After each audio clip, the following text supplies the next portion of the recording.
Hey, welcome back to All Things New with John Michael. So today, Tuesday, will be the YouTube clip. Tomorrow, Wednesday morning, will be a podcast, and that will drop on Spotify at All Things New.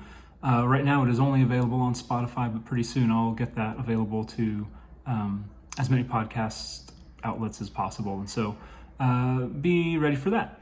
But today, I want to talk about some practical tips on dealing with grief. And so I was going to read a story called Groceries, but it takes about 5 minutes, and I don't want to hold you for that long. And so when I Googled searched it, it brought up a book called Homemade, A Story of Grief and Groceries. I'll be dead honest, I've never read it, so I have no idea if that is where this story comes from, but it did look like a good book on dealing with grief. And you know what? If it's helpful to you and that recommendation helps, then I'm happy to provide it. But the idea behind this article that I was reading, and you know what, I'm going to put it up on my Facebook page, which is also John Michael Byrne, the Grief Groceries. The idea is that when we're going through grief, and I remember this. I remember when my daughter died, I had friends and family come up to me and just say, we feel helpless. We don't know what to do. And I don't know what else to call it except for decision fatigue, where I didn't know what to do either. You know, they say the first step of grief is denial, but I would say that's actually step number 2, or if that's step number 1, that step 0 is shock. Like I just didn't even have it in my brain to make a decision. And so when you know someone, and I've been on the reverse side of it, where I've got friends and family who are going through their own grieving process. Whatever, it doesn't have to be as dramatic as losing a child, but I've got friends who they're at that age where losing a parent is probably right around the corner, or losing a spouse, or whatever. Grief is grief. Like, number one, let me just say this. Comparing our grief and saying what you're going through is worse than what I went through, and what I went through is worse than it is so stupid. Listen, we all hurt. We all go through grief. Let's quit comparing, and let's comfort, and let's support one another.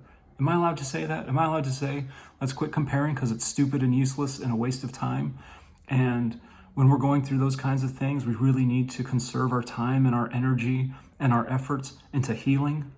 And so wasting it on comparing grief is just about the stupidest thing that we can do.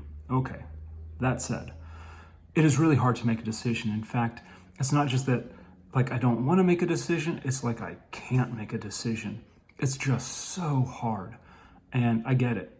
So listen, when we know someone who's going through grief, I want to recommend something from this article. And again, I'm going to put it up on my Facebook page, and you can read it there if you want, John Michael Byrne.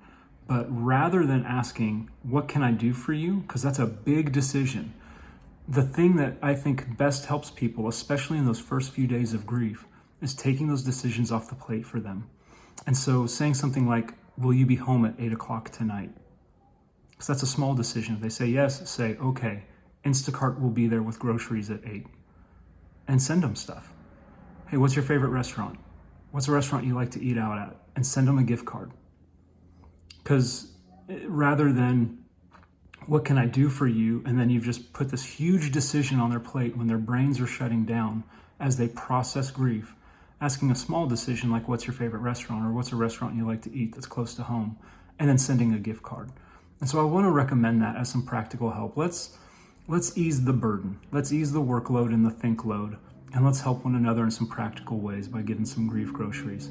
All right, I love you. I will see you tomorrow on the podcast, and next week right here on All Things New.